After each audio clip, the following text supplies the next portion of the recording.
ಎಲ್ರಿಗೂ ನಮಸ್ಕಾರ.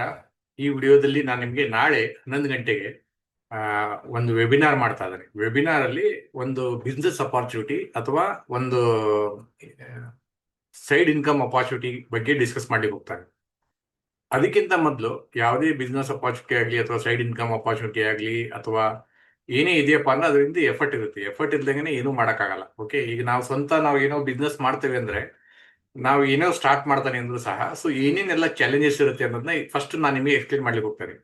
ಇದನ್ನ ಕಂಪ್ಲೀಟ್ ಆಗಿ ನೋಡಿ. ಇದು ನೋಡಿದ ಮೇಲೆ ನಾಳೆ ನಿಮಗೆ ನೀವೇನು ಬರ್ತಿರಲ್ಲ ಮೀಟಿಂಗಿಗೆ, ಅವಾಗ ನೀವು ಡೌಟ್ಸ್ ನ ಕ್ಲಿಯರ್ ಮಾಡ್ಕೋಬಹುದು. ಅದಾದ್ಮೇಲೆ ಸ್ವಲ್ಪ ಟೈಮ್ ಉಳಿತಿದಲ್ಲಿ. ಟೈಮ್ ಉಳಿಯೋದ್ರಿಂದ ಏನಾಗುತ್ತೆ ಅಂದ್ರೆ ನಾವು ಡಿಟೇಲ್ ಆಗಿ ನಾವು ಏನು ಉದ್ದೇಶ ಇಟ್ಕೊಂಡು ಮಾತಾಡ್ತಾವಲ್ಲ ಅದ್ರ ಬಗ್ಗೆ ಕ್ಲಾರಿಟಿ ಸಿಗುತ್ತೆ.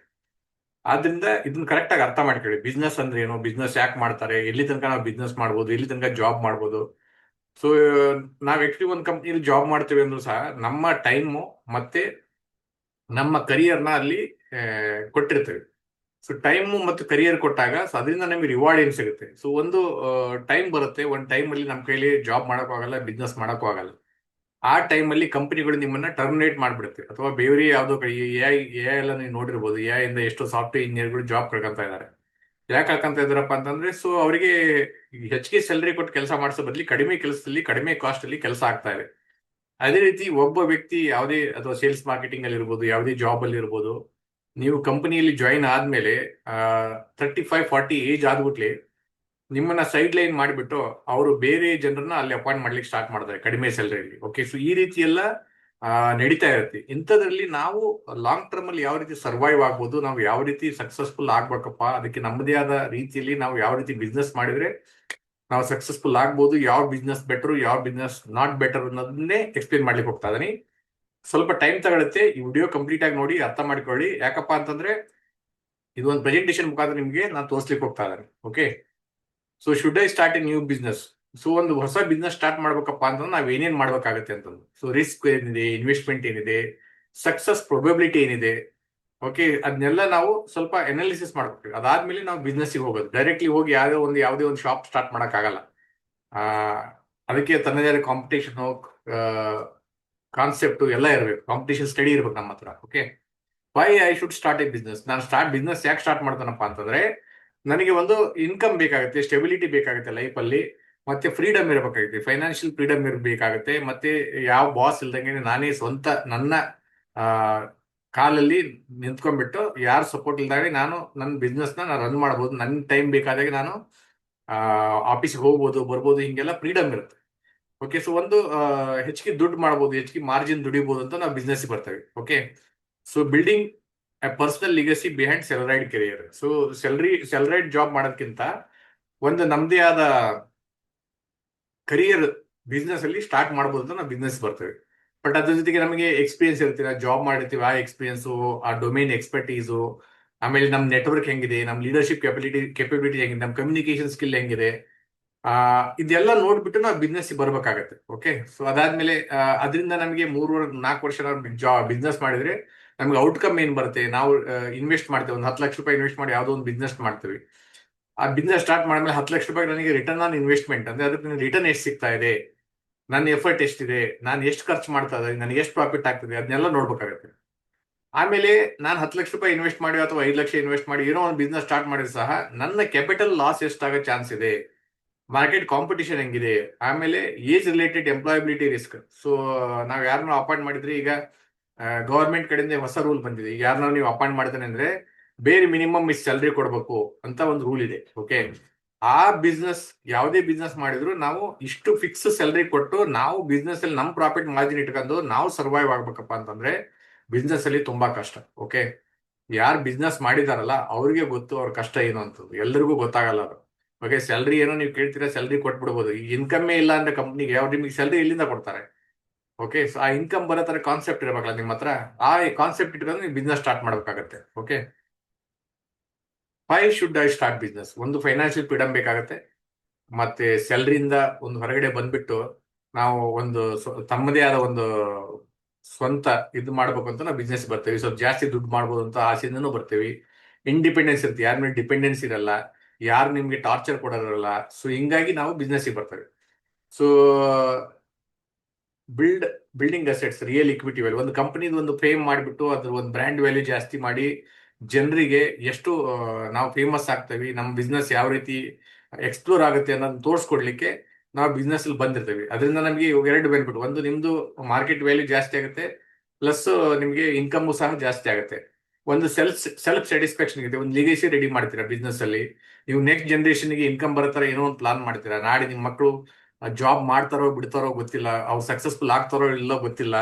ಆದ್ರೂ ಸಹ ನಾವು ಒಂದು ಬಿಸ್ನೆಸ್ ಮಾಡಿ ಯಾವ ರೀತಿ ನಾವು ಅವ್ರಿಗೆ ಒಂದು ಪ್ಲಾಟ್ಫಾರ್ಮ್ ರೆಡಿ ಮಾಡ್ಬೋದು ಅಂತ ತೋರಿಸ್ತೀವಿ. ನೀವು ಮಾರ್ವಾಡಿ ಎಲ್ಲ ನೋಡಿರ್ಬೋದು. ಮಾರ್ವಾಡಿ ಜನರೆಲ್ಲ ಒಂದು ಎಲೆಕ್ಟ್ರಿಕಲ್ ಶಾಪ್ ಇಟ್ಕೊಂಡಿರ್ತಾರೆ, ಒಂದು ಹಾರ್ಡ್ವೇರ್ ಶಾಪ್ ಇಟ್ಟಿರ್ತಾರೆ. ಅದನ್ನ ನೆಕ್ಸ್ಟ್ ಜನರೇಷನ್ ತನಕ ಅವ್ರು ನಡ್ಸ್ಕೊಂಡು ಹೋಗ್ತಾರೆ. ಅದರಲ್ಲಿ ಕಾಂಪಿಟೇಷನ್ ಇದೆ ಅವರಿಗೆ, ಆದ್ರೂ ಸಹ ಅವರು ಸಕ್ಸಸ್ಫುಲ್ ಬಿಸ್ನೆಸ್ ಮಾಡ್ತಾರೆ. ಯಾಕಪ್ಪ ಅಂತಂದ್ರೆ ಅವ್ರಿಗೆ ಆ ರೀತಿ ಡೆಡಿಕೇಶನ್ ಇರುತ್ತೆ, ಆ ರೀತಿ ಅವರು ಎಫರ್ಟ್ ಹಾಕ್ತಾರೆ. ಮತ್ತು ಬೆಳಗ್ಗೆ 8 ಗಂಟೆ ನಡೆದು ರಾತ್ರಿ 10 ಗಂಟೆ ತನಕ ಅವ್ರ ಶಾಪ್ ಅಲ್ಲಿ ಕುಂದಿರ್ತಾರೆ. ಆ ಶಾಪ್ ಬಿಟ್ಟು ಎಲ್ಲಿ ಹೋಗಲ್ಲ ಅವರು. ಓಕೆ, ವಾರದಲ್ಲಿ ಒಂದ್ ದಿವಸನೂ ರಜೆ ತಗೊಳಲ್ಲ ಅವರು. ಓಕೆ, ಆ ರೀತಿ ಕೆಲಸ ಮಾಡಿದಾಗ ಮಾತ್ರ ಅವ್ರು ಸಕ್ಸಸ್ಫುಲ್ ಆಗ್ಲಿಕ್ಕೆ ಸಾಧ್ಯ. ನಾವು ಜಾಬ್ ಅಲ್ಲಿ ಏನಾಗುತ್ತೆ ಅಂದ್ರೆ, ಜಾಬ್ ಅಲ್ಲಿ ನಮಗೆ ಸ್ಯಾಟರ್ಡೆ ಬೇಕು ಚುಟ್ಟಿ, ರಜೆ ಬೇಕು ಚುಟ್ಟಿ, ಸಂಡೇ ಬೇಕು ಚುಟ್ಟಿ, ಬರೀ ಎಲ್ಲರಿಗೂ ರಜೆನೇ ಇರುತ್ತೆ ಅಲ್ಲಿ. ಸೊ ಹಿಂಗಾಗಿ ಜಾಬ್ ಅಲ್ಲಿ ಸ್ಯಾಲರಿ ಬರುತ್ತೆ, ಮತ್ತೆ ಹಾಲಿಡೇಸ್ ಮಜಾನೇ ಇರುತ್ತೆ.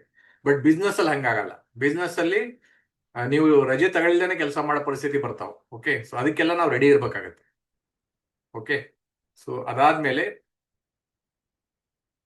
Self assessment framework. ನಿಮ್ಮನ್ನ ನೀವು ಅಸೆಸ್ ಮಾಡ್ಬೇಕಾಗತ್ತೆ. ಬಿಸ್ನೆಸ್ ಮಾಡ್ತಾನಪ್ಪ ಅಂತಂದ್ರೆ ನೀವು ಏನೇನ್ ಮಾಡ್ಬೋದು, ಯಾಕೆ ಮಾಡ್ಬೇಕು, ಯಾಕೆ ಮಾಡಬಾರ್ದು ಅನ್ನೋದನ್ನ ನೀವು ಅಸೆಸ್ಮೆಂಟ್ ಮಾಡ್ಬೇಕಾಗತ್ತೆ. ಅಸೆಸ್ಮೆಂಟ್ ಅಲ್ಲಿ ನೀವು ಇಂಪಾರ್ಟೆಂಟ್ ಏನು, ಇಂಡಸ್ಟ್ರಿ ಎಕ್ಸ್ಪರ್ಟೀಸ್. ನೀವು ಯಾವುದೇ ಬಿಸ್ನೆಸ್ ಮಾಡ್ತಾನೆ ಆ ಇಂಡಸ್ಟ್ರಿಯಲ್ಲಿ ನಿಮ್ದು ಎಕ್ಸ್ಪರ್ಟೀಸ್ ಎಷ್ಟಿದೆ. ಈಗ ಒಂದು ಫಾರ್ ಎಕ್ಸಾಂಪಲ್ ನೀವು ಒಂದು ಹಾರ್ಡ್ವೇರ್ ಶಾಪ್ ಹಾಕ್ತಾನೆ ಅಂದ್ರೆ, ಹಾರ್ಡ್ವೇರ್ ಪ್ರಾಡಕ್ಟ್ ಪ್ರತಿಯೊಂದು, ಏನು ಪೇಂಟ್ ಆಗಲಿ ಅಥವಾ ಏನೇ ಹಾರ್ಡ್ವೇರ್ ಮಟೀರಿಯಲ್ ಇದಾವು, ಕಬ್ಣ, ಸ್ಟೀಲು, ಏನೇ ಸ್ಟೀಲು, ಸಿಮೆಂಟ್ ಏನೇ ಆಗಲಿ, ಅದ್ರ ಬಗ್ಗೆ ನಾಲೆಜ್ ಇದೆಯಾ, ಅದೆಲ್ಲ ನಿಮ್ಗೆ ಡೀಟೇಲ್ ಆಗಿ ಗೊತ್ತಿರಬೇಕು. ಓಕೆ, ಸೊ ಪೈಪ್ಸು, ಫಿಟ್ಟಿಂಗ್ಸು, ಅದೆಲ್ಲ ನಾಲೆಜ್ ಇದ್ದಾಗ ಮಾತ್ರ ನೀವು ಆ ಬಿಸ್ನೆಸ್ ಅಲ್ಲಿ ಹೋಗ್ಲಿಕ್ಕೆ ಸಾಧ್ಯ.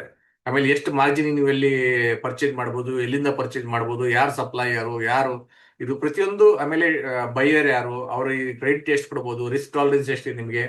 ಎಷ್ಟೋ ಜನ ಎಲೆಕ್ಟ್ರಿಕಲ್ ಶಾಪ್ ಸ್ಟಾರ್ಟ್ ಮಾಡಿಬಿಟ್ಟು ಬಿಲ್ಡರ್ಗೆ ಎಲೆಕ್ಟ್ರಿಕಲ್ ಮಟೀರಿಯಲ್ ಸಪ್ಲೈ ಮಾಡಿಬಿಟ್ಟು ಬಿಲ್ಡರ್ ದುಡ್ಡು ಕೊಡದೇ ಇದ್ದಾಗ ಶಾಪ್ಗಳೆಲ್ಲ ಕ್ಲೋಸ್ ಮಾಡಿ ಎಲೆಕ್ಟ್ರಿಷಿಯನ್ ಕೆಲಸ ಮಾಡಿರೋರು ನಾನು ನೋಡಿದ್ದೀನಿ. ಓಕೆ, ಆಮೇಲೆ ನಿಮ್ಗೆ ಲೀಡರ್ಶಿಪ್ ಸ್ಕಿಲ್ ಇರಬೇಕು, ಎಮೋಷನಲ್ ರೆಸಿಲಿಯನ್ಸ್ ಇರಬೇಕು. ಒಂದೊಂದ್ಸಲ ಬಿಸ್ನೆಸ್ ಆಗಲ್ಲ, ಅವಾಗಲೂ ನಮ್ಮ ಮನಸ್ಸನ್ನ ಕಂಟ್ರೋಲ್ ಮಾಡ್ಕೊಂಡು ನಾವು ಬಿಸ್ನೆಸ್ ನ ಮ್ಯಾನೇಜ್ ಮಾಡ್ಬೇಕಾಗತ್ತೆ. ಆಮೇಲೆ ನಿಮ್ ಪ್ರಾಡಕ್ಟ್ ಸೇಲ್ ಮಾಡೋ ಕೆಪಬಿಲಿಟಿ ಇರಬೇಕು, ಸೇಲ್ಸ್ ಕೆಪಬಿಲಿಟಿ ಬೇಕು. ಯಾವುದೇ ಬಿಸ್ನೆಸ್ ಮಾಡ್ತಾರೆ without salesmanship, without selling skills, you will not be able to do the business. Okay, ಮುಖ್ಯವಾಗಿ ಫ್ಯಾಮಿಲಿ ಸಪೋರ್ಟ್ ಇರಬೇಕು. ಫ್ಯಾಮಿಲಿ ಸಪೋರ್ಟ್ ಅಂದ್ರೆ ಒಂದು 2 ತಿಂಗಳು 3 ತಿಂಗಳು ಏನು ಬಿಸ್ನೆಸ್ ಆಗದೇ ಇದ್ರು ಸಹ ಫ್ಯಾಮಿಲಿಯವರು ನಿಮ್ಗೆ ನಿಮ್ ಜೊತೆಗೆ ನಿಂತಿರಬೇಕು. ಅವಾಗ ಮಾತ್ರ ನೀವು ಸಕ್ಸಸ್ಫುಲ್ ಬಿಸ್ನೆಸ್ ಮಾಡ್ಲಿಕ್ಕೆ ಸಾಧ್ಯ. ಫೈನಾನ್ಷಿಯಲ್ ಮ್ಯಾನೇಜ್ಮೆಂಟ್ ಅಂದ್ರೆ 3 ತಿಂಗಳು ಬಿಸ್ನೆಸ್ ಆಗ್ಲಿದ್ರು ಸಹ ನಾನು ರೆಂಟ್ ಕಟ್ಟಬೇಕು, ಆಫೀಸ್ದು ಖರ್ಚು ನೋಡ್ಕೋಬೇಕು, ಮಟೀರಿಯಲ್ ತರಿಸ್ಬೇಕು, ಮನೆ ಖರ್ಚು ತೆಗಿಸ್ಬೇಕು. ಅಂದ್ರೆ ನನ್ನ ಹತ್ರ ನನಗೆ ಅಟ್ಲೀಸ್ಟ್ ಬಫರ್ ಅಮೌಂಟ್ 3-4 ತಿಂಗಳ ಬಫರ್ ಅಮೌಂಟ್ ನಿಮ್ಮ ಅಕೌಂಟ್ ಅಲ್ಲಿ ಇರಬೇಕು.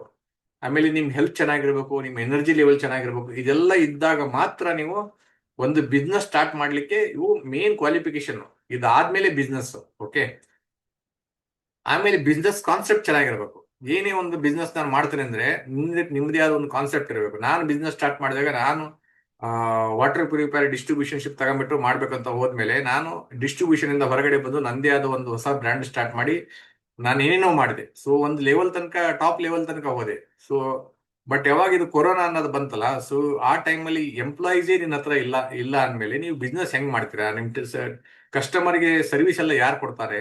ಅದರಲ್ಲಿ ಬೇರೆಯವರು ನಿಮಗೆ ಅವ್ರು ಕರೆದು ಬಿಟ್ಟು ನೀವು 10,000 ಕೊಟ್ರೆ ಅವ್ರು 20,000 ಕೊಟ್ಟು ಜನರನ್ನ ಕಿತ್ಕೊಂಡ್ಬಿಡ್ತಾರೆ ನಿಮ್ ಕಡೆಯಿಂದ. ಓಕೆ, ನೀವು ಅವ್ರಿಗೆ 50% ಪಾರ್ಟ್ನರ್ಶಿಪ್ ಕೊಟ್ರೆ ಅವ್ರಿಗೆ 70% ಪಾರ್ಟ್ನರ್ಶಿಪ್ ಕೊಟ್ಟಿರ್ತಾರೆ. ಸೊ ಆ ಟೈಮ್ ಅಲ್ಲಿ ಅವರು ಬಿಸ್ಕೆಟ್ ಹಾಕಿದಕ್ಕೆ ಇವರೆಲ್ಲ ಹೋಗ್ಬಿಡ್ತಾರೆ. ಅವಾಗ ನೀವು ಎಷ್ಟಂತ ಸರ್ವೈವ್ ಮಾಡಕ್ಕಾಗತ್ತೆ? ಆದ್ರಿಂದ ನಿಮ್ ಬಿಸ್ನೆಸ್ ಕಾನ್ಸೆಪ್ಟ್ ಹೆಂಗಿರ್ಬೇಕಪ್ಪ ಅಂತಂದ್ರೆ, ಕಾಂಪಿಟೇಷನ್ ಅವರು ಅವ್ರನ್ನ ಕರೆಯೋ ತರ ಇರಬಾರ್ದು. ಈಗ ಫಾರ್ ಎಕ್ಸಾಂಪಲ್ ನೀವು ಹೋಟೆಲ್ ಸ್ಟಾರ್ಟ್ ಮಾಡ್ತೀವಿ ಅಂತ ತಗೊಳ್ಳಿ. ಹೋಟ್ಲಲ್ಲಿ ನಿಮ್ಮ ಹತ್ರ ಒಂದು ಒಳ್ಳೆ ಕುಕ್ ಇದ್ದಾನೆ. ಸೊ ಯಾರೋ ಒಬ್ಬ ದೊಡ್ಡ ಸೀಟು ಬರ್ತಾನೆ, ಬಂದ್ಬಿಟ್ಟು ಆ ಕುಕ್ ಜೊತೆಗೆ ಮಾತಾಡಿ, ಕುಕ್ಕಿಗೆ ನೀನಿಗೆ ಸ್ವಲ್ಪ 20,000 ಕೊಡ್ತಾರ, ನಾ 50,000 ಕೊಡ್ತಾನೆ ಅಂತ ಕರ್ಕೊಂಡು ಹೋಗ್ಬಿಡ್ತಾನೆ. ಅವಾಗ ನಿಮ್ದು ಹೋಟ್ಲಲ್ಲಿ ಟೇಸ್ಟ್ ಹೋಯ್ತಾ ಇಲ್ವಾ? ಅಲ್ಲಿ ಪರ್ಸನ್ ಹೋದ್ನಾ ಇಲ್ವಾ? ಸೊ ನಿಮ್ ಹೋಟ್ಲ್ ಬಾಗಿಲು ಮುಚ್ಚೋ ಪರಿಸ್ಥಿತಿ. ನಿಮ್ ಹೋಟ್ಲ್ ಪಕ್ಕಕ್ಕೆ ಬಂದವನು ಇನ್ನೊಂದು ಹೋಟ್ಲ್ ಹಾಕ್ತಾನೆ, ಅದೇ ಕುಕ್ನ ಇಟ್ಕೊಂಡು ಸಕ್ಸಸ್ಫುಲ್ ಮಾಡ್ತಾರೆ. ಓಕೆ, ಸೊ ಇದೆಲ್ಲ ಚಾಲೆಂಜಸ್ ಇರುತ್ತೆ. ಓಕೆ, ಆಮೇಲೆ ಮಾರ್ಕೆಟ್ ಡಿಮಾಂಡ್. ಆಮೇಲೆ ಆ ಮಾರ್ಕೆಟ್ ಅಲ್ಲಿ ನಿಮ್ಮ ಪ್ರಾಡಕ್ಟ್ ಗೆ ಡಿಮಾಂಡ್ ಇದೆಯಲ್ಲೋ, ಅಲ್ಲಿ ರಿಯಲ್ ಸೀಜಬಲ್ ಅಪಾರ್ಚುನಿಟಿ ಏನಿದೆ, ರಿಯಾಲಿಟಿ ಏನಿದೆ, ಮಾರ್ಕೆಟ್ ಅಲ್ಲಿ ಕಾಂಪಿಟೇಷನ್ ಎಷ್ಟಿದೆ, ಅವೈಲೇಬಿಲಿಟಿ ಎಷ್ಟಿದೆ, ಸೊ ಡಿಮಾಂಡ್ ಎಷ್ಟಿದೆ, ಎಲ್ಲ ನಾವು ನೋಡ್ಬೇಕಾಗತ್ತೆ. ಕಸ್ಟಮರ್ ಪೇನ್ ಪಾಯಿಂಟ್ ಏನು. Okay, competition analysis, unique selling property. ಅಂದ್ರೆ ನಿಮ್ ಪ್ರಾಡಕ್ಟ್ ಅಲ್ಲಿ ನೀವು ಏನೇ ಬಿಸ್ನೆಸ್ ಮಾಡ್ತೀರ ಅಂದ್ರೆ ಒಂದು ಯು ಎಸ್ ಪಿ ಇರಬೇಕು. USP ಅಂದ್ರೆ ನಿಮ್ದು ಹಾರ್ಡ್ವೇರ್ ಶಾಪ್ ಅಂದ್ರೆ ನಿಮ್ಮ ಹತ್ರ ಯಾಕೆ ಬರ್ಬೇಕಪ್ಪ ಅವರು? ನಿಮ್ದು ಎಲೆಕ್ಟ್ರಿಕಲ್ ಶಾಪ್ ನಿಮ್ಮ ಹತ್ರ ಯಾಕೆ ಬರಬೇಕು? ನಿಮ್ ಹೋಟ್ಲ್ ಇದೆ ಅಂದ್ರೆ ನಿಮ್ಮ ಹತ್ರ ಯಾಕೆ ಬರಬೇಕು? ನಿಮ್ದು ವೈನ್ ಶಾಪ್ ಇದೆ ಅಂದ್ರೆ ನಿಮ್ಮ ಹತ್ರ ಯಾಕೆ ಬರಬೇಕು? ವೈನ್ ಶಾಪ್ ಅಂದ್ರೆ ಯಾರಾದ್ರೂ ಬಂದೇ ಬರ್ತಾರೆ, ಅದು ಬೇರೆ ವಿಷಯ. ಬಟ್ ಸ್ಟಿಲ್ ಒಂದು ಯುನಿಕ್ USP ಇತ್ತಪ್ಪ ಅಂತಂದ್ರೆ ನಿಮ್ಮ ಹತ್ರ ಜನ ಜಾಸ್ತಿ ಬಂದೇ ಬರ್ತಾರೆ. ಓಕೆ, ಈಗ ಎಷ್ಟೋ ನೀವು ರಿಲಯನ್ಸ್ ಮಾರ್ಟ್ ಅಲ್ಲಿ ನೋಡಿರ್ಬೋದು. ನೀವು ಹೋಗಿ 900 ರೂಪಾಯಿ ಪರ್ಚೇಸ್ ಮಾಡಿದ್ರೆ 1 kg ಶುಗರ್ ಫ್ರೀ ಅಂತ ಕೊಡ್ತಾರೆ ಅವರು. ಓಕೆ, ಅವ್ರಿಗೆ ಶುಗರ್ ಫ್ರೀನೇ ಬಂದಿರುತ್ತೆ, ಆ ಶುಗರ್ ನಿಮಗೆ ಫ್ರೀ ಕೊಟ್ಟಿರ್ತಾರೆ. ಶುಗರ್ ಯಾಕೆ ಫ್ರೀ ಬಂದಿರುತ್ತೆ? ಅದೊಂದು ಬಿಸ್ನೆಸ್ ಕಾನ್ಸೆಪ್ಟ್ ಇರುತ್ತೆ. ನೀವು 1 kg ಶುಗರ್ ನೀವು ಫ್ರೀ ತಗೊಂಡ್ರೆ, ನೀವು 1000 ರೂಪಾಯಿ ಏನು ನೀವು ಶಾಪಿಂಗ್ ಮಾಡಿರ್ತೀರಲ್ಲ, ಆ 1000 ರೂಪಾಯಿದಲ್ಲಿ ಅವರು ಆ 1 kg ಶುಗರ್ಗಿಂತ 5 kg ಶುಗರ್ ಪ್ರಾಫಿಟ್ ಮಾಡಿರ್ತಾರೆ. ಆ ಶುಗರ್ ಆಸೆಗೆ ನಿಮ್ಮಂತ 10 ಜನ ಅಲ್ಲಿ ಹೋಗ್ತಾರೆ, 100 ಜನ ಅಲ್ಲಿ ಹೋಗ್ತಾರೆ. ಅದರಿಂದ ಏನಾಗುತ್ತೆ ಅಂದ್ರೆ ಅವರಿಗೆ ಬಿಸ್ನೆಸ್ ರೆವಿನ್ಯೂ ಜಾಸ್ತಿ ಆಗುತ್ತೆ, ಫುಟ್ಫಾಲ್ ಜಾಸ್ತಿ ಆಗುತ್ತೆ. ಫುಟ್ಫಾಲ್ ಜಾಸ್ತಿ ಆದಾಗ ಏನಾಗುತ್ತೆ ಅಂದ್ರೆ ಆಟೋಮೆಟಿಕ್ಲಿ ಅವ್ರ ರೆವಿನ್ಯೂ ಪ್ರಾಡಕ್ಟ್ಸ್ ಏನಿದೆ ಅವ್ರದ್ದು ಸೇಲ್ ಆಗೋದ್ರಿಂದ ಒಂದು ಟರ್ನ್ ಓವರ್ ನಡೀತಾ ಇರುತ್ತೆ. ಆ ಟರ್ನ್ ಓವರ್ ನಡೆಯೋದ್ರಿಂದ ಅವ್ರಿಗೆ ಸಸ್ಟೈನಬಿಲಿಟಿ, ಸ್ಕೇಲೆಬಿಲಿಟಿ ಎಲ್ಲ ಬಂದ್ಬಿಡುತ್ತೆ. ಸೊ ಹೀಗಾಗಿ ಡಿಮಾರ್ಟ್ ಆಗಲಿ, ರಿಲಯನ್ಸ್ ಮಾರ್ಟ್ ಆಗಲಿ, ಮೆಟ್ರೋ ಆಗಲಿ ಯಾಕೆ ಸಕ್ಸಸ್ಫುಲ್ ನಡೀತಾ ಇದಾವಪ್ಪ ಅಂತಂದ್ರೆ ಅಲ್ಲಿ ಅವರಿಗೆ ಕಡಿಮೆ ರೇಟ್ಗೆ ಅಥವಾ ಕಡಿಮೆ ಮಾರ್ಜಿನ್ಗೆ ಪ್ರಾಡಕ್ಟ್ಸ್ಗಳು ಸಿಗ್ತಾವ. ಓಕೆ, ಆ ರೀತಿ ಡಿಮಾಂಡ್ ಇತ್ತಪ್ಪ ಅಂತಂದ್ರೆ ಅವ್ರು ಸಕ್ಸಸ್ಫುಲ್ ಆಗ್ಬೋದು. ನನ್ನ ಹತ್ರ ತುಂಬಾ ಕಾನ್ಸೆಪ್ಟ್ಗಳಿದಾವೆ, ಬಟ್ ಅದಕ್ಕೆ ಇನ್ವೆಸ್ಟ್ಮೆಂಟ್ ಬೇಕು, ಅದಕ್ಕೆ ತುಂಬಾ ದುಡ್ಡು ಬೇಕು, ಬ್ಯಾಕಪ್ ಬೇಕು. ಓಕೆ, ಈಗ ನಮ್ಮ ಈ ಫ್ಲಿಪ್ಕಾರ್ಟ್ ಆಗಲಿ, ಅಮೆಝಾನ್ ಆಗಲಿ, ಡಿಮಾರ್ಟ್ ಆಗಲಿ, ಇವನ್ನೆಲ್ಲ ಬಂದ್ ಮಾಡಿಸೋವಷ್ಟು ಐಡಿಯಾಗಳಿದಾವೆ. ಹೆಂಗ್ ಬಂದ್ ಮಾಡಿಸ್ಬೋದು ನಾ ಹೇಳ್ತೇನೆ ನಾನು ನಿಮಗೆ, ಬೇಕಪ್ಪ ಅಂತಂದ್ರೆ. ಓಕೆ, ಗೌರ್ಮೆಂಟ್ ಸಪೋರ್ಟ್ ತಗೊಂಡು ಪ್ರತಿಯೊಂದು ರೂರಲ್ ಏರಿಯಾದಲ್ಲೂ ಒಂದು ಸ್ಮಾಲ್ ಸ್ಮಾಲ್ ಡಿಮಾರ್ಟ್ ತರ ಮಾಡ್ಬೋದು. ಯಾವ ರೀತಿ ಮಾಡ್ಬೋದು ಅದೆಲ್ಲ ಇದೆ, ಬಟ್ ಅದಕ್ಕೆಲ್ಲ ಬ್ಯಾಕಪ್ ಬೇಕಾಗುತ್ತೆ, ಸಪೋರ್ಟ್ ಬೇಕು. ಅದ್ ಇಷ್ಟೆಲ್ಲ ಐಡಿಯಾ ಇದ್ರು ಸಹ ನೀವು ಯಾಕಪ್ಪ ಬಿಸ್ನೆಸ್ ಮಾಡಲ್ಲ ಅಂತಂದ್ರೆ ಅದು ದುಡ್ಡು ಬೇಕಾಗುತ್ತೆ, ಬ್ಯಾಕಪ್ ಬೇಕಾಗುತ್ತೆ, ಸರ್ವೈವ್ ಆಗ್ಬೇಕಾಗುತ್ತೆ. ಬಿಸ್ನೆಸ್ ಮಾಡಿ ಆಲ್ರೆಡಿ ಕೈ ಸುಟ್ಟಾಗಿದೆ, ಎಷ್ಟು ಸಲ ನೀವು ರಿಸ್ಕ್ ತಗೋಕ್ಕಾಗತ್ತೆ ಲೈಫಲ್ಲಿ. ಓಕೆ, ಸೊ ಆದ್ರಿಂದ ಇವನ್ನೆಲ್ಲ ನಾವು ಯೋಚನೆ ಮಾಡ್ಬೇಕಾಗತ್ತೆ. ಆಮೇಲೆ ಇಂಡಸ್ಟ್ರಿ ಸೈಜ್ ಏನಿದೆ, ಕಾಂಪಿಟೇಟರ್ ಲ್ಯಾಂಡ್ಸ್ಕೇಪ್ ಅವ್ರು ಎಲ್ಲೆಲ್ಲಿದ್ದಾರೆ, ನಿಮ್ಮ ಏರಿಯಾದಲ್ಲಿ ಎಷ್ಟು ಹೋಟ್ಲ್ಗಳಿದಾವು, ನಿಮ್ಮ ಏರಿಯಾದಲ್ಲಿ ಎಷ್ಟು ಡಯಾಗ್ನೋಸ್ಟಿಕ್ ಸೆಂಟರ್ ಅದಾವು, ನಿಮ್ಮ ಏರಿಯಾದಲ್ಲಿ ಕಾಂಪಿಟೇಷನ್ ಎಷ್ಟಿದೆ, ಇದನ್ನೆಲ್ಲ ಸ್ಟಡಿ ಮಾಡಿ ನಾವು ಬಿಸ್ನೆಸ್ಗೆ ಕೈ ಹಾಕ್ಬೇಕಾಗುತ್ತೆ. ಎಲ್ಲ ಮಾರ್ಕೆಟ್ ರಿಸರ್ಚ್ ಮಾಡ್ಬೇಕಾಗುತ್ತೆ. ನಾವು ರೋಡ್ ಟ್ರೆಂಡ್ ಏನಿದೆ ಆ ಏರಿಯಾದಲ್ಲಿ, ಆ ಬಿಸ್ನೆಸ್ ಅಲ್ಲಿ ನಮಗೆ CAGR ಎಷ್ಟು ಸಿಗುತ್ತೆ, ಸೊ ಏನ್ ಡಿಸ್ಟ್ರಪ್ಷನ್ ಆಗ್ಬೋದು, ನಾಳೆ ಈ ಬಿಸ್ನೆಸ್ ನಾಳಿದ್ರೆ ನನ್ನ ಬಿಸ್ನೆಸ್ ಕೈಯಿಂದ ತಪ್ಪುವ ಚಾನ್ಸಸ್ ಏನಿದೆ, ಇದೆಲ್ಲ ಟಾರ್ಗೆಟ್ ಆಡಿಯನ್ಸ್ ಯಾರು, ಮಾರ್ಕೆಟ್ ಎಂಟ್ರಿ ಬ್ಯಾರಿಯರ್ಸ್ ಏನು, ಪ್ರೈಸಿಂಗ್ ಸ್ಟ್ರಾಟಜಿ ಏನು, ನಾ ಯಾವ ಪ್ರೈಸ್ ಇಟ್ಟರೆ ನನ್ನ ಪ್ರಾಡಕ್ಟ್ ಸೇಲ್ ಆಗುತ್ತೆ, ಇದೆಲ್ಲ ಸ್ಟಡಿ ಮತ್ತು ಅನಾಲಿಸಿಸ್ ನಿಮಗೆ ಬೇಕಾಗತ್ತೆ. ಅದಾದ್ಮೇಲೆ ಇನ್ವೆಸ್ಟ್ಮೆಂಟ್ ರಿಕ್ವೈರ್ಮೆಂಟ್. ಒಂದು ಯಾವುದೇ ಒಂದು ಸ್ಮಾಲ್ ಬಿಸ್ನೆಸ್ ನಾನು ಮಾಡ್ತೇನೆ ಅಂದ್ರೂ ಸಹ ನಮ್ದು ಒಂದು business registration cost, GST registration cost ಆಗಲಿ, ಲೀಗಲ್ ಕಾಂಪ್ಲೈನ್ಸ್ ಆಗಲಿ, ಟೆಕ್ನಾಲಜಿ ಸಾಫ್ಟ್ವೇರ್, ಒಂದು ಬಿಲ್ಲಿಂಗ್ ಸಾಫ್ಟ್ವೇರ್ ಬೇಕಾಗುತ್ತೆ, ಒಂದು ಆಫೀಸ್ ಸೆಟಪ್ ಬೇಕಾಗುತ್ತೆ, ಇಕ್ವಿಪ್ಮೆಂಟ್ಸ್ ಬೇಕಾಗುತ್ತೆ, ಮಾರ್ಕೆಟಿಂಗ್ ಬಜೆಟ್ ಬೇಕಾಗುತ್ತೆ, ವರ್ಕಿಂಗ್ ಕ್ಯಾಪಿಟಲ್ ಬೇಕಾಗುತ್ತೆ, ಎಂಪ್ಲಾಯಿ ಸ್ಯಾಲರಿ ಕೊಡ್ಲಿಕ್ಕೆ ದುಡ್ಡು ಬೇಕಾಗುತ್ತೆ. ಇದೆಲ್ಲ ನೀವು ಒಂದು ಸ್ಮಾಲ್ ಸ್ಕೇಲ್ ಬಿಸ್ನೆಸ್ ಅಂದ್ರೂ ಸಹ ನಿಮಗೆ ಇಷ್ಟು ಖರ್ಚಿದೆ ನಿಮಗೆ. ಓಕೆ, ಸ್ಮಾಲ್ ಸ್ಕೇಲ್ ಅಂದ್ರೂ ಸಹ 5, 10, 15, 20, 35, ಮತ್ತಿದು ರೆಂಟು. ಓಕೆ, 40, 50, 1 ಲಕ್ಷ ಮಿನಿಮಮ್ ಬೇಕು ನಿಮ್ಗೆ. Minimum 1 lakh small cage business ಮಾಡ್ತಾನೆ ಅಂದ್ರೆ ನಿಮಗೆ ತಿಂಗಳಿಗೆ 1 ಲಕ್ಷ ರೂಪಾಯಿ ಬೇಕೇ ಬೇಕು.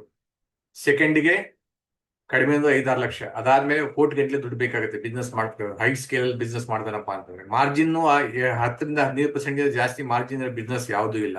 ಓಕೆ, ಸೊ ಮನೆಯಿಂದಾನೇ ಕೆಲಸ ಮಾಡ್ತಾನೆ ಅಂದ್ರೆ ಫ್ಲೆಕ್ಸಿಬಿಲಿಟಿ, ಪ್ರೊಫೆಷನಾಲಿಟಿ ಲೋ ಇರುತ್ತೆ ಅಲ್ಲಿ. ಕೋ ವರ್ಕಿಂಗ್ ಅಲ್ಲಿ ಕೆಲಸ ಮಾಡ್ತಾ ಅಂದ್ರೆ ಪ್ರೊಫೆಷನಲಿಸಮ್ ಮೀಡಿಯಂ ಬಂದ್ಬಿಡುತ್ತೆ. ರೆಂಟೆಡ್ ಆಫೀಸ್ ತಗೊಂಡ್ರೆ ನಿಮ್ಗೆ ಅಲ್ಲಿ ಸ್ವಲ್ಪ ಲುಕ್ ಇರುತ್ತೆ. ನಾನು ಬಿಸ್ನೆಸ್ ಮಾಡುವಾಗ ಒಬ್ರು ನನ್ನ ವಾಟರ್ ಪ್ಯೂರಿಫೈರ್ ಹೆಸರು ಕೇಳಿಬಿಟ್ಟು ಎಲ್ಲಿಂದ ಬಂದಿದ್ರು ಗೊತ್ತಾ? ಅವ್ರು ಬಂದದ್ದು ಆಂಧ್ರದಿಂದ. ಆ ಯಾವ್ದು ಕಾರಪ್ಪ ಅದು, ಪಾತ್ ಫೈಂಡರ್, ಯಾವ್ದೋ ಒಂದು ಟೊಯೋಟಾ ದೊಡ್ಡ ಕಾರ್, ಅದು ತಗೊಂಡು ನನ್ನ ವಾಟರ್ ಪ್ಯೂರಿಫೈರ್ ತಗೊಂಡು ಹೋಗ್ಲಿಕ್ಕೆ ಬಂದ್ಬಿಟ್ಟು ನನ್ನ ಆಫೀಸ್ ನೋಡಿ ಅವ್ರು ತಗೊಳ್ಳಿಲ್ಲ. ಯಾಕಂದ್ರೆ ನನ್ನ ಸ್ಮಾಲ್ ಆಫೀಸ್ ಇತ್ತು, ನನ್ನ ಹೆಸರು ದೊಡ್ಡದಿತ್ತು, ಆಫೀಸ್ ಚಿಕ್ಕದಿತ್ತು. ಈ ಆಫೀಸಲ್ಲಿ ಇಂಥ ದೊಡ್ಡ ಪ್ರಾಡಕ್ಟ್ ಸೇಲ್ ಮಾಡ್ತಿದ್ರು, ಅವ್ರಿಗೆ ಏನ್ ಗೊತ್ತು ನಾನೇ ಬ್ರ್ಯಾಂಡ್ ಮಾಡಿದ್ದೀನಿ ಅಂತಂದ್ರು. ಅವ್ರು ಏನೋ ತಿಳ್ಕೊಂಡ್ ಬಂದ್ಬಿಟ್ಟಿದ್ರು ಅವರು. ಓಕೆ, ನನ್ ಜಸ್ಟ್ ಆಫೀಸ್ ನೋಡಿ ಅವ್ರು ತಗೊಳ್ಳಿಲ್ಲ, ಹಂಗೆ ಹೋಗ್ಬಿಟ್ರು. ಓಕೆ, ಸೊ ಈ ರೀತಿ ಎಲ್ಲ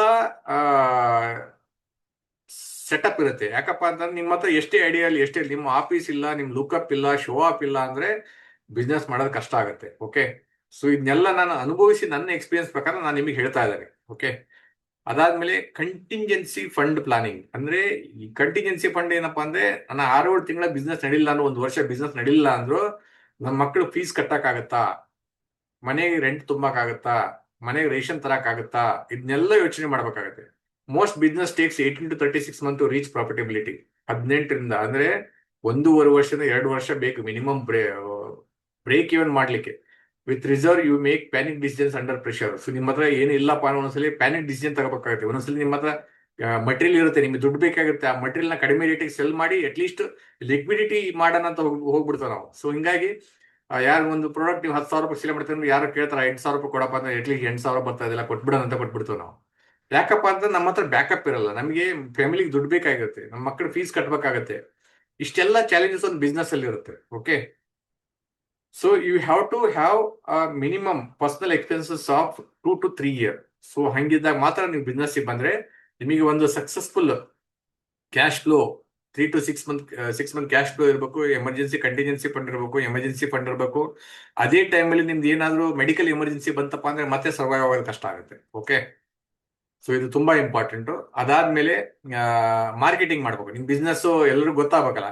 ಸೊ ಅದಕ್ಕೆ ನಿಮ್ದು ಒಂದು ವೆಬ್ಸೈಟ್ ಬೇಕಾಗುತ್ತೆ, ಸೋಷಿಯಲ್ ಆಡ್ ಮಾಡ್ಬೇಕಾಗುತ್ತೆ, ಗೂಗಲ್ ಆಡ್ ಮಾಡ್ಬೇಕಾಗುತ್ತೆ, SEO ಮಾಡಬೇಕಾಗುತ್ತೆ, ಬ್ರ್ಯಾಂಡಿಂಗ್ ಮಾಡಬೇಕಾಗುತ್ತೆ, ಕಂಟೆಂಟ್ ಕ್ರಿಯೇಷನ್ ಮಾಡಬೇಕಾಗುತ್ತೆ, ಲೀಡ್ ಜನರೇಷನ್ ಮಾಡಬೇಕಾಗುತ್ತೆ. ಇದಕ್ಕೆ ಮತ್ತೆ 1 ರಿಂದ 2 ಲಕ್ಷ ರೂಪಾಯಿ ತಿಂಗಳ ಖರ್ಚು ಮಾಡ್ಬೇಕಾಗುತ್ತೆ. ಇದಿಲ್ದೇನೆ ನೀವು ಈಗ ಈ ಟೈಮಲ್ಲಿ ಮಾರ್ಕೆಟಲ್ಲಿ ಸಕ್ಸಸ್ ಆಗಕ್ಕೆ ಸಾಧ್ಯನೇ ಇಲ್ಲ. ಓಕೆ, ಆಮೇಲೆ revenue and profitability forecast. Okay, so normally conservative ನಿಮಗೆ ಎಷ್ಟು ರೆವಿನ್ಯೂ ಬರುತ್ತೆ, ಬ್ರೇಕ್ ಇವನ್ ಯಾವಾಗ ಆಗುತ್ತೆ, ರಿಯಲಿಸ್ಟಿಕ್ ಏನು, ಆಪ್ಟಿಮಿಸ್ಟಿಕ್ ಏನು, ಇದು ಜಸ್ಟ್ ಒಂದು ಎಕ್ಸಾಂಪಲ್ ಕೊಟ್ಟಿದ್ದೀನಿ ನಾನು ನಿಮಗೆ. ಓಕೆ, ಈಗ 1 ವರ್ಷದಲ್ಲಿ ಆಪ್ಟಿಮಿಸ್ಟಿಕ್ 15 ಲಕ್ಷ ಪ್ರಾಫಿಟ್ ಬಂತಪ್ಪ ಅಂದ್ರೆ ನಿಮ್ದು ಆ ರೀತಿ ಇನ್ವೆಸ್ಟ್ಮೆಂಟ್ ಮಾಡಿದಾಗ ಮಾತ್ರ ನಿಮ್ಗೆ ಅದು ಅಟ್ಲೀಸ್ಟ್ ಬ್ರೇಕ್ ಇವನ್ ಆಗ್ಬೇಕಪ್ಪ ಅಂದ್ರೆ ಎಷ್ಟು ಟೈಮ್ ಹಿಡಿತೆ ಅಂತ. ಇಲ್ಲಿ ನೋಡಿ 5 ಲ್ಯಾಕು, 3ಗೆ 20 ಲ್ಯಾಕು, ಸೊ 5 ಇಯರ್ಗೆ 42 ಲ್ಯಾಕು, ಈ ರೀತಿ. ಇದು ನೋಡಕ್ಕೆಲ್ಲ ಚಂದ ಅನಿಸುತ್ತೆ, ಬಟ್ ಪ್ರಾಕ್ಟಿಕಲ್ ಅಲ್ಲಿ ಹಿಂಗೆಲ್ಲ ಆಗಲ್ಲ ಅದು. Okay, practical is totally different. ಎಷ್ಟು ನಾವು ಬಿಸ್ನೆಸ್ ಮಾಡುವಾಗ GST ಆಫೀಸರ್ಸ್ ಹ್ಯಾರೆಸ್ಮೆಂಟ್ ಇರುತ್ತೆ. ಓಕೆ, ನಾನೆಲ್ಲ ಅನುಭವಿಸಿದೆ, ಅದನ್ನೇ ಹೇಳ್ತಾ ಇದ್ದೀನಿ. ಒಂದು ಜಸ್ಟ್ ಆಫೀಸ್ ಶಿಫ್ಟ್ ಮಾಡುವಾಗ ಒಬ್ಬ GST ಆಫೀಸರ್ ಬಂದ್ಬಿಟ್ಟು ನನ್ನ ಮೇಲೆ ಫೈನ್ ಹಾಕಿ, ನೀವು ಅಲ್ಲಿಂದ ಬಿಲ್ ತಗೊಂಬಂದಿಲ್ಲ, ಅದು ಮಾಡಿಲ್ಲ, ಇದು ಮಾಡಿಲ್ಲ, ಜಸ್ಟ್ ಶಿಫ್ಟಿಂಗ್ ಮಾಡ್ತಾ ಇದ್ದಕ್ಕೆ ಬಿಲ್ ತಗೊಂಡ್ ಹೋಗ್ಬೇಕಾಯ್ತು. ಅದಕ್ಕೆ 5,000 ರೂಪಾಯಿ ತಗೊಂಡ್ ಹೋಗ್ಬಿಟ್ಟ. ಓಕೆ, ಸೊ ಅದು 10,000 ಕೊಡಿ, ಇಲ್ಲ ಎಲ್ಲ ಮಟೀರಿಯಲ್ ತಗೊಂಡ್ ಹೋಗ್ತೇವೆ ಅಂತ ಬ್ಲಾಕ್ ಮೇಲ್ ಮಾಡ್ತಾ ಇದ್ದ. ಸೊ ಈ ರೀತಿ ನಮ್ಮ ಈಸ್ ಟು ಡು ಬಿಸ್ನೆಸ್ ಏನಿದೆಯಲ್ಲ, ಇವೆಲ್ಲ ರೂಲ್ಸ್ ಇಂದ ಸೊ ಒಬ್ಬ ಬಿಸ್ನೆಸ್ ಮನಿಗೆ ಬಿಸ್ನೆಸ್ ಮಾಡ್ಬೇಕಂದ್ರೆ ತುಂಬಾ ಕಷ್ಟ ಇದೆ. ಓಕೆ, ಅಷ್ಟು ಈಸಿ ಅಲ್ಲ. ಓಕೆ, ಸೊ ಆಮೇಲೆ ಪ್ರತಿ ವಾರ ಅವ್ರಿಗೆ ಬರ್ತಾರೆ, ಬೆಗ್ಗರ್ಸ್ ಬರ್ತಾರೆ, ಅವ್ರಿಗೆ ದುಡ್ಡು ಕೊಡ್ಬೇಕು, ಇವ್ರಿಗೆ ದುಡ್ಡು ಕೊಡ್ಬೇಕು, ಮತ್ತೆ ಯಾರು ತುಂಬಾ ಇರುತ್ತೆ ಅಲ್ಲಿ. Okay, so I cannot explain all those things here. Okay, so ಅದೆಲ್ಲ ನೀವು ಫೇಸ್ ಮಾಡಿ ನೀವು ಬಿಸ್ನೆಸ್ ಮಾಡ್ತಾನಪ್ಪ ಅಂತಂದ್ರೆ okay, you can do that. Okay, ಆಮೇಲೆ ಫೈನಾನ್ಷಿಯಲ್ ರಿಸ್ಕ್. ಈಗ ಬಿಸ್ನೆಸ್ ಸ್ಟಾರ್ಟ್ ಮಾಡ್ತಾನೆ ಏನೆಲ್ಲ ರಿಸ್ಕ್ ಇರುತ್ತೆ, ಒಂದು ಕ್ಯಾಪಿಟಲ್ ಲಾಸ್ ಆಗೋ ಚಾನ್ಸ್ ಇರುತ್ತೆ, ಕ್ಯಾಶ್ ಫ್ಲೋ ಇಶ್ಯೂ ಇರ್ತಾವೆ, ಡೆಪ್ಟ್ ಬರ್ಡನ್ ಇರುತ್ತೆ, ಸಾಲ ಜಾಸ್ತಿ ಆಗೋಂಥ ಒಂದು ಭಯ ಇರುತ್ತೆ, ಆಮೇಲೆ ಆಪರೇಷನಲ್ ರಿಸ್ಕ್ ಇರುತ್ತೆ, ಲ್ಯಾಕ್ ಆಫ್ ಕಸ್ಟಮರ್ಸ್. ಅಂದ್ರೆ ನಾಳೆ ಒಂದ್ ವೇಳೆ ಕಸ್ಟಮರೇ ಸಿಗ್ಲಿಲ್ಲ ನಿಮ್ಗೆ, ಏನೇನಿಂದ ಯಾಕೆ ಬರ್ತೀರಾ ನೀವು, ಏನ್ ಬೇಕು ಹೇಳು, ಅಲ್ಲಿ ಮೇಲೆ ನೋಡಲ್ಲಿ. ಹಾ,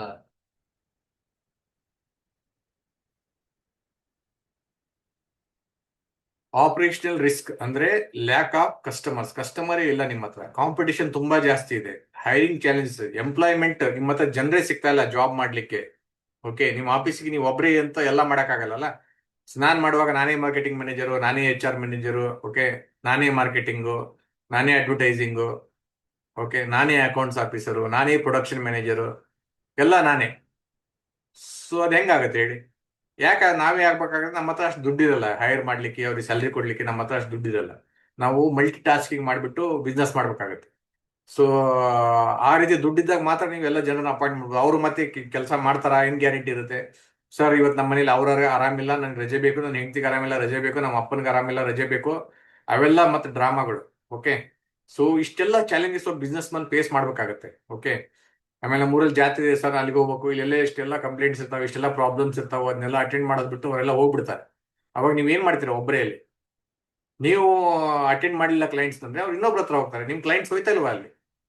ಓಕೆ, ಸೊ ಇಷ್ಟೆಲ್ಲ ರಿಸ್ಕ್ ಇರುತ್ತೆ. ಆಮೇಲೆ personal risk, stress, burnout, family pressure, health impact ತುಂಬಾ ಇದೆ ಇದರಲ್ಲಿ. ಸೊ ಅಷ್ಟು ಈಸಿ ಅಲ್ಲ. ಡೆಪ್ಟ್ ಬರ್ಡನ್ ಅಂತೂ ಒಂದ್ ವೇಳೆ ನೀವು ಹಾಕಿದ ದುಡ್ಡು ಬರಲಿಲ್ಲ ಅಂದ್ರೆ ಬಿಸ್ನೆಸ್ ಅಲ್ಲಿ ಸಾಲದಲ್ಲಿ ಮುಳುಗ್ ಹೋಗ್ಬಿಡ್ತೀರಾ.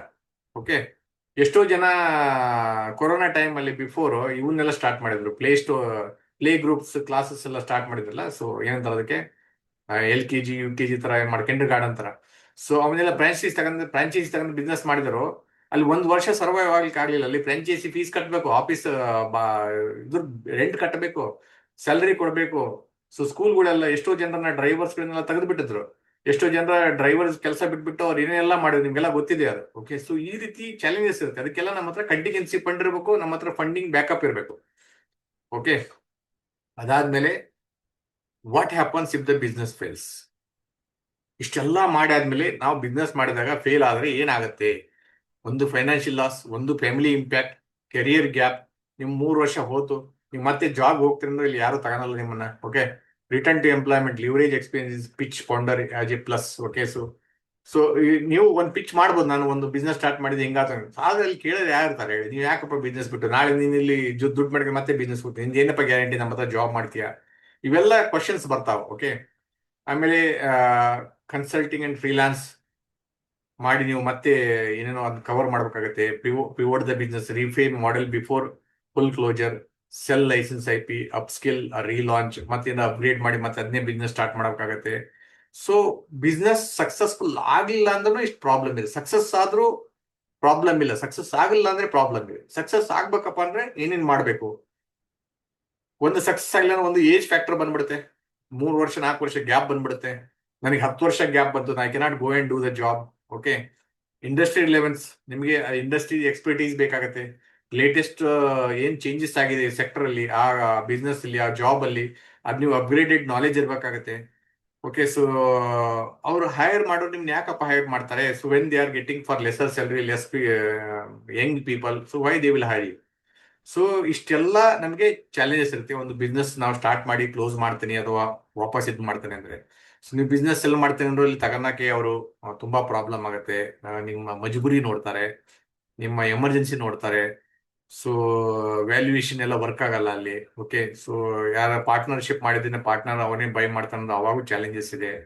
ಓಕೆ, ಮರ್ಜರ್ ಅಂಡ್ ಅಕ್ವಿಸಿಷನ್ ಮಾಡ್ತಾನಂದ್ರೆ ಅಲ್ಲಿ ತನ್ನದೇ ಆದ ಚಾಲೆಂಜಸ್ ಇದಾವೆ. ಪ್ಯಾಸಿವ್ ಇನ್ಕಮ್ ಇನ್ನೊಬ್ರಿಗೆ ಕೊಟ್ಬಿಟ್ಟು ನೀವು ಬಿಸ್ನೆಸ್ ಮಾಡ್ಕೊಂಡು ಹೋಗಪ್ಪ, ನನಗೆ ಇಷ್ಟು ಇನ್ಕಮ್ ಕೊಡಪ್ಪ ಅಂದ್ರು ಅಲ್ಲಿ ಚಾಲೆಂಜಸ್ ಇದಾವೆ. ಓಕೆ, ಅಥವಾ ಎಲ್ಲ ನಾನು ಅಟ್ಲೀಸ್ಟ್ ನನ್ನ ಅಸೆಟ್ ರಿಕವರಿ ಮಾಡಿಬಿಟ್ಟು ನಾನು ಸೇಲ್ ಮಾಡ್ತೇನೆ ಅಂದ್ರೂ ಸಹ ಅಲ್ಲಿ ಚಾಲೆಂಜಸ್ ಇದಾವೆ. ಇದನ್ನೆಲ್ಲ ನಾವು ಒಂದು ಎಕ್ಸಿಸ್ಟ್ ಸ್ಟ್ರಾಟಜಿಯಲ್ಲಿ ಪ್ಲಾನಿಂಗ್ ಮಾಡ್ಬೇಕಾಗತ್ತೆ. ಅದಾದ್ಮೇಲೆ ನಾವು ಬಿಸ್ನೆಸ್ ಕ್ಲೋಸ್ ಮಾಡ್ಬೇಕಾಗುತ್ತೆ. ಇದು ಒಂದು ನೆಗೆಟಿವ್ ಪಾರ್ಟ್ ನಾನು ಹೇಳ್ತಾ ಇದ್ದೀನಿ. ಯಾಕಪ್ಪ ಅಂತಂದ್ರೆ ಬಿಸ್ನೆಸ್ ಮಾಡಿದ್ರಿಗೆ ಇದೆಲ್ಲ ಕಷ್ಟ ಗೊತ್ತಿರುತ್ತೆ, ಎಲ್ಲರೂ ಗೊತ್ತಿರಲ್ಲ. Okay, success issue of A new business. 1 ವರ್ಷದಲ್ಲಿ 80% ಸರ್ವೈವ್ ಆಗೋದು ಆಗತ್ತೆ. 80% ಸರ್ವೈವ್ ಆಗ್ತಾರೆ. ಹೊಸ ಬಿಸ್ನೆಸ್ ಯಾರೇ ಸ್ಟಾರ್ಟ್ ಮಾಡಿದ್ರು 80% ಜನ ಸಕ್ಸಸ್ಫುಲ್ ಆಗಿ ಬದುಕ್ತಾರೆ. 3rd ಇಯರ್ ಅಲ್ಲಿ 56% ಉಳ್ಕೊಂತಾರೆ. 5th ಇಯರ್ ಅಲ್ಲಿ 44%, 10th ಇಯರ್ ಅಲ್ಲಿ 30%. ಅದಾದ್ಮೇಲೆ 30% ಮಾತ್ರ ಬಿಸ್ನೆಸ್ ಅಲ್ಲಿ ಉಳಿತಾರೆ, ಉಳಿದರೆಲ್ಲ ಹೋಗ್ಬಿಡ್ತಾರೆ. ಓಕೆ, ಸೊ ಯಾಕಪ್ಪ ಅಂತಂದ್ರೆ ಇದರಲ್ಲಿ customer obsession, rapid iteration, strong financial discipline, resilience through early failure, ability to attract top talent, clear vision plus execution balance. So attrition ಇರುತ್ತೆ. ಜನರು ನಿಮ್ ಕೆಲಸ ಬಿಟ್ಟು ಹೋಗ್ತಾರೆ, ಮತ್ತೆ ಹೊಸನ್ ಕರ್ಕೊಂಡ್ಬರ್ಬೇಕು, ಅದಕ್ಕೆ ಖರ್ಚು ಮಾಡಬೇಕು, ಅದು ಇರುತ್ತೆ. ಫೈನಾನ್ಷಿಯಲ್ ಡಿಸಿಪ್ಲಿನ್ ಬೇಕಾಗತ್ತೆ. ನೀವು 100 ರೂಪಾಯಿ ಮಟೀರಿಯಲ್ ತಂದ್ರೆ 110 ರೂಪಾಯಿ ಬರೋ ತನಕ ನಾ ಸೆಲ್ ಮಾಡಲ್ಲ, ಅಥವಾ 120 ರೂಪಾಯಿ ಬರೋ ಸೆಲ್ ಮಾಡಲ್ಲ ಅಂತ ಒಂದು ಡಿಸಿಪ್ಲಿನ್ ಫಾಲೋ ಮಾಡ್ಬೇಕಾಗತ್ತೆ. ನಿಮ್ದು ಆಫೀಸ್ ರೆಂಟು ಜಾಸ್ತಿ ಆಗಲ್ಲ ನೋಡ್ಕೋಬೇಕಾಗತ್ತೆ. ಮಾರ್ಕೆಟಿಂಗ್ ಅಂಡ್ ಅಡ್ವರ್ಟೈಸ್ಮೆಂಟ್ ಖರ್ಚು ಸಹ ನಾವು ಮ್ಯಾನೇಜ್ ಮಾಡ್ಬೇಕಾಗತ್ತೆ. ಇಷ್ಟೆಲ್ಲ ಚಾಲೆಂಜಸ್ ಇರುತ್ತೆ. Can I become a successful entrepreneur? ಆಗ್ಬೋದು. ಅದಕ್ಕೆ ಏನೇನು ಬೇಕು ಅಂತ ಹೇಳ್ತೇನೆ ಕೇಳಿ. First, you have to have experience and expertise. ಅದು 10 ಮಾರ್ಕ್ಸ್ ಅಲ್ಲಿ 8 ಮಾರ್ಕ್ಸ್ ನಿಮಗೆ ಬೇಕಾಗತ್ತೆ. ಓಕೆ, ಸೊ 20% ವೇಟೇಜ್ ಇರುತ್ತೆ. ಇದಕ್ಕೆ ಎಕ್ಸ್ಪೀರಿಯನ್ಸ್ ಅಂಡ್ ಎಕ್ಸ್ಪರ್ಟೀಸ್. ಆ ಫೀಲ್ಡ್ ಅಲ್ಲಿ ನೀವು ಎಕ್ಸ್ಪೀರಿಯನ್ಸ್ ಇರಬೇಕು ಮತ್ತೆ ಎಕ್ಸ್ಪರ್ಟೀಸ್ ಇರಬೇಕು, ಅದು 20% ವೇಟೇಜ್. ಆಮೇಲೆ domain knowledge 15% weightage. Sales and business development skill, ನಿಮ್ ಕಮ್ಯುನಿಕೇಶನ್ ಸ್ಕಿಲ್ ಹೆಂಗಿದೆ ಅದ್ರ ಮೇಲೆ 15% ವೇಟೇಜ್. ಫೈನಾನ್ಷಿಯಲ್ ಮ್ಯಾನೇಜ್ಮೆಂಟ್ ಸ್ಕಿಲ್ ಹೆಂಗಿದೆ 15%. ನೆಟ್ವರ್ಕ್ ಸ್ಟ್ರೆಂತ್, ನಿಮ್ ನೆಟ್ವರ್ಕ್ ಹೆಂಗಿದೆ 10%. Risk tolerance resilience 10%. Financial preparedness 10%. Learning and growth mind set 5%. ಇಷ್ಟೆಲ್ಲ ಇದ್ದ ಮೇಲೆ ಮಾತ್ರ ನೀವು ಬಿಸ್ನೆಸ್ ಬರಬೇಕು. ಇಲ್ಲ ಅಂದ್ರೆ tata bye bye. Okay, decision matrix, red, amber, green assessment. Okay, so business readiness, business ready ಇದೆ, ಸ್ಟ್ರಾಂಗ್ ಕಾನ್ಸೆಪ್ಟ್ ಇದೆ, ವ್ಯಾಲಿಡೇಟೆಡ್ ಐಡಿಯಾ ಇದೆ, ಕ್ಲಿಯರ್ USP ಇದೆ ಅಂದ್ರೆ 10 ಮಾರ್ಕ್ಸ್ ಅಲ್ಲಿ 8.5. Financial readiness, contingency fund partially built, need 6 more months. So ನಿಮ್ಮ ಹತ್ರ contingency fund ಇದೆ ಅಂದ್ರೆ 6.5. ಫ್ಯಾಮಿಲಿ ರೆಡಿನೆಸ್, ಫ್ಯಾಮಿಲಿ ಸ್ಪೌಸ್ ಎಲ್ಲ ಸಪೋರ್ಟ್ ಮಾಡ್ತಾ ಇದ್ದಾರೆ ಅಂದ್ರೆ 7.5. Market readiness 8. Risk readiness 6. Okay, ಇಷ್ಟೆಲ್ಲ ಆದ್ಮೇಲೆ ನೀವು ಬಿಸ್ನೆಸ್ಗೆ ಬರಲಿಕ್ಕೆ ಡಿಸಿಷನ್ ತಗೋಣಕ್ಕೆ ಒಂದು ದಾರಿ ಆಗುತ್ತೆ. ಅದಾದ್ಮೇಲೆ recommended action plan. First validate 1 to 3 months, launch 4 to 9 months, scale up 10 to 24 months. First business launch ಮಾಡ್ಬೇಕಂದ್ರೆ ವ್ಯಾಲಿಡೇಷನ್ ಮಾಡ್ಬೇಕಾಗುತ್ತೆ. Register business, open business bank account, create detail business plan with financial model, validate idea with 20+ potential customers. So ಒಂದು market research ಮಾಡ್ಬೇಕಾಗತ್ತೆ. ಅದೆಲ್ಲ ಮಾಡಿದ್ಮೇಲೆ ಬಿಸ್ನೆಸ್ಗೆ ಕೈ ಹಾಕ್ಬೇಕಾಗತ್ತೆ. ಆಮೇಲೆ ಕಂಟಿಜೆನ್ಸಿ fund ಇಟ್ಕೊಂಡು website ಅದೆಲ್ಲ ಡೆವಲಪ್ ಮಾಡ್ಕೊಂಡು ಗೂಗಲ್ ಆಡ್ಸ್ ಎಲ್ಲ ಸ್ಟಾರ್ಟ್ ಮಾಡ್ಕೊಂಡ್ಬಿಟ್ಟು ಮಾಡ್ಬೇಕಾಗುತ್ತೆ. So scale up, winning channels, cut non performing ones, 2 to 5 team members for critical roles, track week KPI, MRR, LTV, churn, ಇವೆಲ್ಲ ನೋಡ್ಬೇಕಾಗುತ್ತೆ. ಇದೆಲ್ಲ ಡಿಟೇಲ್ ಆಗಿ ಹೋಗೋದು ಬೇಡ. ಇಷ್ಟೆಲ್ಲ ಆದ್ಮೇಲೆ ನೀವು ಬಿಸ್ನೆಸ್ ಕೈ ಹಾಕಿ ಅಂತ ಹೇಳ್ತಾರೆ. ಫೈನಲ್ ರೆಕಮೆಂಡೇಶನ್, ನೀವು ಬಿಸ್ನೆಸ್ ಮಾಡ್ತಾನೆ ಏನಾದ್ರೆ, should I start now? Not yet. Start part time first. ಯಾರ್ದು ಒಂದು ಬಿಸ್ನೆಸ್ ಅವ್ರ ಜೊತೆ ಹೋಗಿ ಸೇರ್ಕೊಂಡು ಸ್ಟಾರ್ಟ್ ಮಾಡಿ ಫಾಸ್ಟ್ ಪಾರ್ಟ್ ಟೈಮ್ ಆಗಿ. ಸೊ ಪಾರ್ಟ್ ಟೈಮ್ ಇಂದ ಫುಲ್ ಟೈಮ್ಗೆ ನೀವು ಆಮೇಲೆ ಹೋಗ್ಬೋದು. Okay, should I delay completely? No. Prepare actively. Don't pause. Use this period as a validity idea. Build savings, develop network, and sign first paying client. Okay, start part time first. Yes, strongly recommended. Part time start ಮಾಡಿ, ಆಮೇಲೆ full time ಮಾಡಿ. Meet all 4 criteria ಆದ್ಮೇಲೆ, ಇವೆಲ್ಲ criteria ಆದ್ಮೇಲೆ 18 months personal expense reserve, 3 paying clients, 50,000+ monthly business revenue, family fully agreed, aligned, ಹಂಗಿದ್ದಾಗ ಮಾತ್ರ ನೀವು ಬಿಸ್ನೆಸ್ ಬರಕ್ಕೆ ಸಾಧ್ಯ.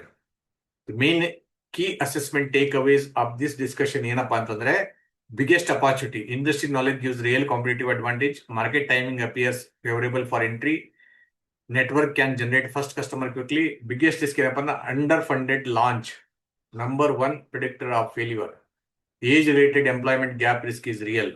Under estimating cash flow needs skill business. Okay, so ನೀವು ಕ್ಯಾಶ್ ಫ್ಲೋ ಬರುತ್ತೆ ಅಂತ ಅಂದಾದ್ಮೇಲೆ ನೀವು ಬಿಸ್ನೆಸ್ ಮಾಡಕ್ ಹೋದ್ರೆ ಬಿಸ್ನೆಸ್ ಕ್ಲೋಸ್ ಆಗುತ್ತೆ. Critical success factors, financial safeguards, ಇದನ್ನೆಲ್ಲ ನೋಡ್ಕೊಂಡ್ಬಿಟ್ಟು ನೀವು you have the DNA for success. Build the financial foundation first, then launch boldly. ನಿಮ್ಮ ಹತ್ರ ಪೂರ್ತಿ ಕಾನ್ಫಿಡೆನ್ಸ್ ಇದೆ, ಸೊ ನೀವು ಬಿಸ್ನೆಸ್ ನಿಮ್ದು 100% ಸಕ್ಸಸ್ಫುಲ್ ಆಗುತ್ತೆ, ನಿಮ್ ಕಾನ್ಸೆಪ್ಟ್ ಚೆನ್ನಾಗಿದೆ ಅನ್ನೋದಾದ್ರೆ ನೀವು ಲಾಂಚ್ ಮಾಡಿ. ಓಕೆ, ಸೊ ಅಲ್ಲಿ ತನಕ say bye bye, do the job what you are doing. Okay, so ನಾಳೆ ನೀವೇನು ಸೆಮಿನಾರಿಗೆ ಬರ್ತೀರಲ್ಲ, ವೆಬಿನಾರಿಗೆ, ಆ ವೆಬಿನಾರ್ ಅಲ್ಲಿ ಇಲ್ಲಿಂದ ಕ್ಯಾರಿ ಫಾರ್ವರ್ಡ್ ಮಾಡ್ತೇನೆ. ಯಾಕಂದ್ರೆ ಇದು ನೀವು ಇವತ್ತು ನೋಡ್ಕೊಳ್ಳಿ, ಅರ್ಥ ಮಾಡ್ಕೊಳ್ಳಿ, ಬಿಸ್ನೆಸ್ ಯಾಕೆ ಮಾಡಬೇಕು, ಯಾಕೆ ಮಾಡಬಾರ್ದು ಅಂತ. ಓಕೆ, ನಾಳೆ ಯಾವುದೋ ಒಂದು ನೀವು ಬಿಸ್ನೆಸ್ ಮಾಡ್ತಿರೋದು, ಯಾವುದೋ ಒಂದು ಮಲ್ಟಿನ್ಯಾಷನಲ್ ಕಂಪನಿ ಬಂದ್ಬಿಟ್ಟು ನಿಮ್ಮ ಬಿಸ್ನೆಸ್ ನ ಟೇಕ್ ಓವರ್ ಮಾಡ್ಬಿಡುತ್ತೆ. ಅವಾಗ ನೀವು ಮತ್ತೆ ಅನ್ಎಂಪ್ಲಾಯ್ಡ್, ಅಥವಾ ನಿಮ್ಮ ಪಕ್ಕಕ್ಕೆ ಅವ್ರು ಬಂದು ಆಫೀಸ್ ಮಾಡ್ತಾರೆ. ಓಕೆ, ಸೊ ಅವಾಗ ಏನ್ ಮಾಡ್ತೀರಾ ನೀವು? ಇಮ್ಯಾಜಿನ್. ಆಮೇಲೆ ನಿಮ್ ಮಾರ್ಜಿನ್ ಡ್ರೈನ್ ಆಗ್ತಾ ಹೋಗುತ್ತೆ. ಈಗ ನೀವು 10% ಮಾರ್ಜಿನ್ ಕೆಲಸ ಮಾಡ್ತಿರ್ಬೋದು, ನಾಳೆ ಅದು 5% ಮಾರ್ಜಿನ್ ಕೆಲಸ ಮಾಡಬೇಕಾಗುತ್ತೆ. But cost of living is increasing every day. ಪ್ರತಿ ದಿವಸ ನಮ್ ಕಾಸ್ಟ್ ಆಫ್ ಲಿವಿಂಗ್ ಜಾಸ್ತಿ ಆಗ್ತಾ ಇರುತ್ತೆ. ಅದ್ರ ಪ್ರಕಾರ ನಾವು ಸಸ್ಟೈನ್ ಆಗ್ಬೇಕಾಗತ್ತೆ. ನೀವು ಒಬ್ಬ ಡಾಕ್ಟ್ರೇ ಇರ್ಬೋದು, ನೀವು ಒಂದು ಕ್ಲಿನಿಕ್ ಹಾಕಿರ್ತೀರಾ, ನಿಮ್ ಪಕ್ಕಕ್ಕೆ ಒಬ್ಬ ಇನ್ನೊಬ್ರು ನಿಮ್ಗಿಂತ ಕಡಿಮೆ ರೇಟ್ ಚಾರ್ಜ್ ಮಾಡೋರು ಅಥವಾ ನಿಮ್ಗಿಂತ ಒಳ್ಳೆ ಡಾಕ್ಟರ್ ಬಂದು ಕ್ಲಿನಿಕ್ ಹಾಕಿದ್ರಪ್ಪ ಅಂತಂದ್ರೆ ನಿಮ್ ಕ್ಲಿನಿಕ್ ಬಿಸ್ನೆಸ್ ಏನಾಯ್ತು ಯೋಚನೆ ಮಾಡಿ. ಇದೆಲ್ಲ ಒಂದು ಬಿಸ್ನೆಸ್ ಅಲ್ಲಿ ಚಾಲೆಂಜಸ್ ಇರುತ್ತೆ. ಅದಕ್ಕೆ ಇದನ್ನೆಲ್ಲ ಮೀರಿ ನಿಂದ್ರುವಂಥದ್ದು ಒಂದು ಸೊಲ್ಯೂಷನ್ ಕೊಡ್ತಾ ಇದ್ದಾರೆ ನಿಮಗೆ. So if you are really interested, tomorrow join at exactly at 11 AM. Okay, see you there tomorrow. Thank you. Good night.